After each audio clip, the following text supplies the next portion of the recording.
It was the spring of 1944, and the war in Europe had reached a critical point.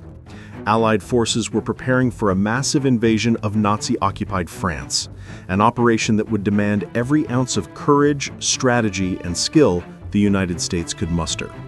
The challenge, however, went beyond brute force. The Germans were entrenched, alert, and deadly. Every movement of troops and tanks had to be calculated with precision, or lives would be lost. Amid this tense atmosphere, a small, unusual group of soldiers was assembled, not for combat in the traditional sense, but for something far stranger: to deceive, mislead, and manipulate the enemy. They would become known as the Ghost Army, an elite unit unlike any other in military history. Their mission was clear, yet perilous: use art, technology, and illusion to convince German forces that massive American divisions were poised to strike where none existed. The unit was made up of artists, designers, engineers, and other creative minds, many of whom had never fired a weapon in anger. Painters who could craft lifelike camouflage, sound engineers who could record and play the roar of tanks and artillery, and sculptors who could build inflatable tanks and artillery pieces. All of them converged in secret to form a force that relied on ingenuity rather than firepower. Lieutenant General George Patton had once said that the key to winning a battle often lay in confusing the enemy. The Ghost Army took this principle to heart, embracing deception as an art form. Inflatable tanks, rubber jeeps, and wooden artillery pieces were meticulously painted and positioned to look real from a distance. Sound trucks played the rumble of engines and marching troops, sometimes miles away, creating the illusion of massive forces gathering on the horizon. Even radio operators transmitted false messages, carefully crafted to mislead German intelligence operators. Training was intense. Soldiers practiced the rapid deployment of inflatable armor, ensuring that a fake battalion could appear and vanish in moments. Engineers learned how to create sound illusions that could carry for miles across the battlefield. Artists painted camouflage not just on vehicles but on entire encampments, blending them seamlessly into the surrounding terrain. Every member of the Ghost Army understood the stakes. One mistake could reveal their ruse, and exposure could lead to death at the hands of a vigilant enemy. The human side of the Ghost Army was as fascinating as its methods. These were ordinary men thrust into extraordinary circumstances. Many had left civilian careers in art, design, and theater to serve their country, suddenly finding themselves on the front lines, armed with paintbrushes and sound equipment instead of rifles. There were moments of doubt and fear, especially during their first operations in the field. Could a rubber tank really fool a German reconnaissance plane? Could sound trucks and fake radio traffic truly sway the enemy's decisions? The weight of responsibility was immense, and the men carried it with quiet determination. Their first missions were a blend of tension and triumph. They deployed fake divisions along roads and open fields, complete with inflatable tanks, dummy artillery, and decoy camps. German planes flew overhead, scouting the area, and from the air, the illusions were convincing.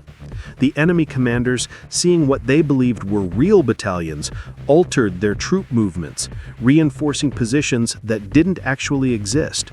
Lives were saved through these deceptions, as German forces were drawn away from the real points of attack, buying precious time for American soldiers engaged in actual combat. The Ghost Army's success depended on attention to detail and timing. Inflatable tanks had to be positioned to catch sunlight realistically, and shadows had to fall naturally. Sound trucks needed to simulate the acceleration and deceleration of vehicles accurately, down to the subtle echoes of engine noise over hills and valleys. Even the radio messages had to mimic authentic military chatter, with false intelligence reports that convinced German intercept operators that an entire army was on the move. Despite the meticulous planning, the missions were not without danger. Reconnaissance planes flew low and close, sometimes spotting inconsistencies. Soldiers often had to work at night, under the threat of discovery. There were moments of sheer terror when German patrols came unexpectedly close to a decoy position, forcing the Ghost Army members to act as if the fake units were real, waving flags, shouting commands, and maintaining the illusion with no margin for error. Every successful ruse was a mix of art, improvisation, and courage. The camaraderie among the Ghost Army was remarkable. Men from different backgrounds, painters, musicians, actors, engineers, formed a tight-knit unit. They shared jokes, stories, and small comforts amidst the stress of war. Their unique mission created bonds that were different from those forged on a conventional battlefield. They were united not by bullets or bloodshed, but by creativity, ingenuity, and the shared thrill of outsmarting a deadly enemy. One of their most critical operations came during the lead-up to the D-Day invasion. The Ghost Army was tasked with convincing the Germans that the Allied landings would occur far from Normandy, at Pas-de-Calais. Inflatable tanks were arrayed along French roads, sound trucks played the hum of an entire division, and fake radio transmissions created the illusion of thousands of troops preparing to invade. The deception worked. German commanders were misled, delaying reinforcements to Normandy and allowing the real invasion forces to establish a foothold on the beaches. Beyond strategy and tactics, the Ghost Army story is profoundly human. These men were not seeking glory. Their work was secret, classified, and for decades after the war, their contributions were largely unknown. They faced fear, isolation, and the constant threat of discovery. Yet they pressed on, driven by ingenuity and a deep sense of duty. They understood that their success could save countless lives, both American and Allied, and that was reward enough. In quieter moments, the soldiers reflected on the strange nature of their mission. Some had never imagined that their artistic skills would be weaponized in war. Others marveled at the psychological impact of their work, that a painted canvas or a blown-up rubber tank could influence decisions and change the outcome of battles. They carried a sense of pride, tempered by humility, knowing that their contribution was unseen but vital. By the end of the European campaign, the Ghost Army had executed dozens of missions, each one a masterclass in deception. They had moved entire divisions on paper, drawn enemy fire where it mattered least, and preserved lives through cunning and creativity. Their legacy was not counted in tanks destroyed or territory gained, but in the invisible victories of misdirection, the unseen moments when a German commander made a fatal mistake because he believed in the illusions the Ghost Army had created. The Ghost Army had already proven that creativity could be as deadly as firepower, but the real test lay ahead. As the Allied forces pushed deeper into Europe, the unit faced missions that were more complex, more dangerous, and more consequential. Each operation demanded precision, courage, and ingenuity, for the enemy was now alert and adaptive. The Ghost Army had to stay one step ahead, and failure was not an option. One of their most remarkable operations took place in early 1945 during the push into Germany. The unit was tasked with simulating an entire corps poised to attack a strategic town. Inflatable tanks were positioned on hilltops, sound trucks rumbled down hidden roads, and radio operators transmitted carefully crafted messages suggesting troop movements. From above, German reconnaissance planes reported what appeared to be a massive force, prompting the enemy to reinforce positions away from the real Allied advance. Lives were spared, progress was made, and the Ghost Army's artistry saved countless soldiers from direct combat. Yet, not every mission went smoothly. The men faced unforeseen dangers that tested their resolve. During one operation, a real enemy unit stumbled upon their decoys unexpectedly. For hours, soldiers had to maintain the illusion of a full-scale battalion, waving flags, shouting commands, and simulating the activity of hundreds of troops. The adrenaline was relentless. The margin for error was razor-thin. One slip could mean discovery and death. But the Ghost Army persisted. relying on ingenuity and improvisation to maintain the deception until the enemy withdrew. Beyond the battlefield, the Ghost Army inspired awe and camaraderie among civilians and fellow soldiers.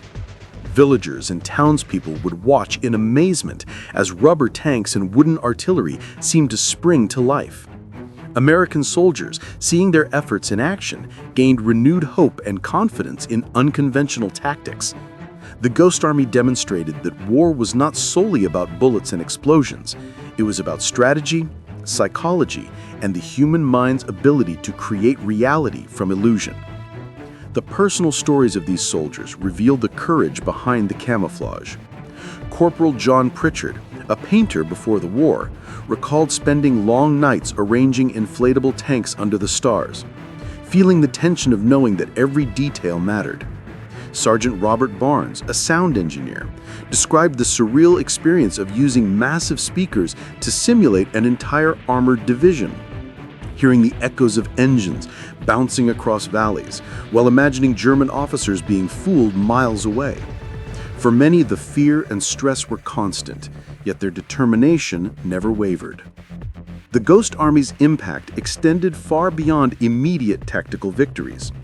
Their operations forced the Germans to misallocate resources, delay reinforcements, and second-guess intelligence reports. Entire enemy divisions were diverted, slowing resistance to the real Allied advances. By exploiting the enemy's perceptions, the Ghost Army amplified the effectiveness of conventional forces, demonstrating that strategy could triumph over brute force when combined with creativity and precision. Despite their success, the soldiers of the Ghost Army were sworn to secrecy. For decades, the full extent of their contributions remained classified. They returned home after the war without medals, without parades, and without the recognition many deserved. Some struggled to explain their wartime experiences to civilians who couldn't imagine that a rubber tank or a sound truck could alter the course of battles. Yet those who knew understood the profound bravery and ingenuity required. Theirs was a quiet heroism, performed under extraordinary circumstances and for the greater good. The Ghost Army also taught the world a lesson about adaptability and unconventional thinking.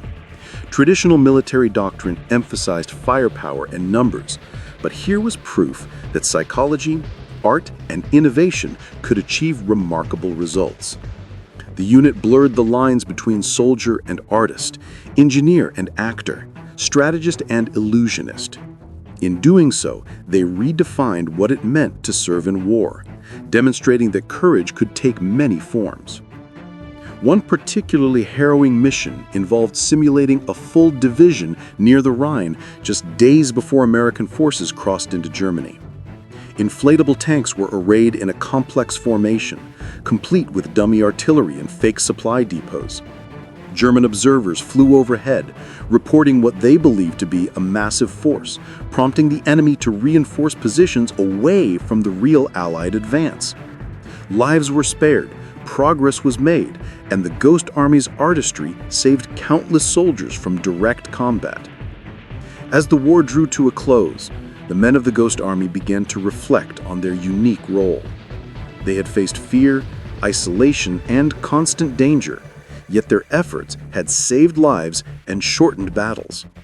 Many of them had never imagined that painting, acting, or designing soundscapes would become instruments of survival and victory. They had proven that unconventional minds could alter history, and that human creativity combined with courage could achieve extraordinary feats. When the Ghost Army was finally declassified decades later, their story captivated the world. Historians marveled at the ingenuity, and military strategists studied their tactics as lessons in psychological operations and deception. Exhibits in museums highlighted the artistry, courage, and daring that defined their missions. For the men themselves, recognition was bittersweet. It validated their sacrifices, yet reminded them of the dangers they had faced and the comrades lost along the way. The legacy of the Ghost Army is profound. It is a story of ordinary men performing extraordinary feats without the glory of traditional combat. It is a story of fear transformed into action, of creativity used as a weapon, and of humanity prevailing in the most unusual circumstances. From inflatable tanks to sound illusions, from camouflage-painted trucks to false radio chatter, every detail mattered. Each deception saved lives, protected real soldiers, and helped turn the tide of war in Europe. Today, when we reflect on the Ghost Army, we are reminded that heroism is not confined to the battlefield. It can take the form of ingenuity, courage under pressure, and the willingness to risk everything for a mission few will ever understand. The Ghost Army embodies the spirit of innovation, resilience, and selfless service, teaching us that sometimes the most powerful weapons are not guns or tanks, but the human mind and the courage to act upon it. In the end, the Ghost Army did more than fool Hitler's generals. They changed the way the world viewed warfare, showing that intelligence, creativity, and daring could shape the course of history. They remind us that war is not just about force, but about strategy, psychology, and human ingenuity. Their story is a tribute to the men who dared to fight differently, who risked everything without firing a shot, and whose courage and creativity left an indelible mark on the history of World War II.